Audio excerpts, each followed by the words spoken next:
อนวิธีใส่โปรแกรม GT Designer 3เอามาเข้ากันเลยตัวนี้เนาะตัวนี้ Open ตัวนี้เป็นโปรเจกต์ที่เราสร้างไว้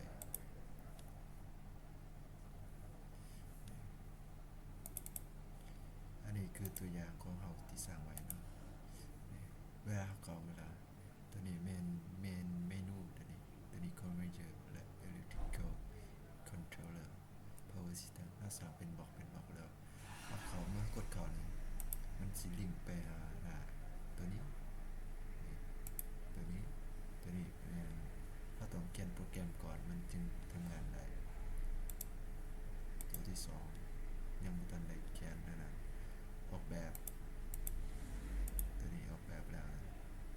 Traffic Light นี่เราเขียนโปรแกรมควบคุมมันเป็นลายอันนี้เนาะ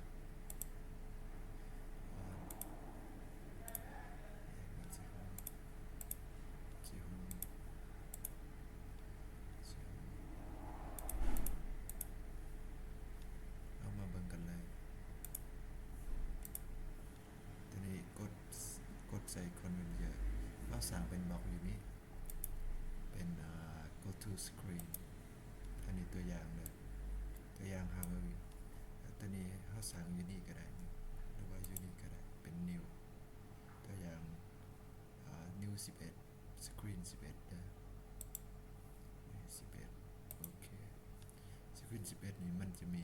สวิตช์1 2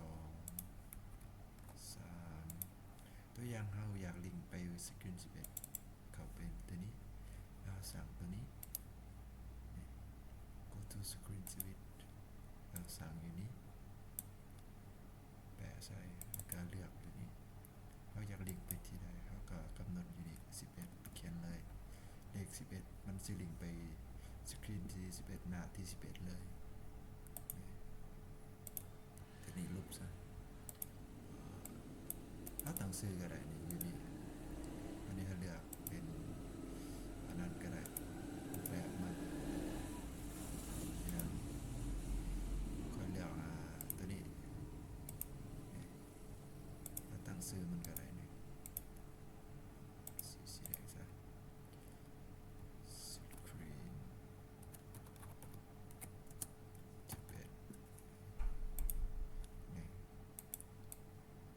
ตัวอย่างถ้ารันจะหน่อยนี่รันอยู่นี่หรือว่ากดเป็นพิมพ์รับก็ได้ Ctrl I ตัวอย่างค่อยกดตัวนี้นะสกรีน11นี่ไปที่สกรีน11นี่เด้สวิตช์เขาสร้างไว้ไงตัวอย่างค่อยอยากกลับอีกเขาก็สร้างนี่ตัวอย่างเขาอยากกลับ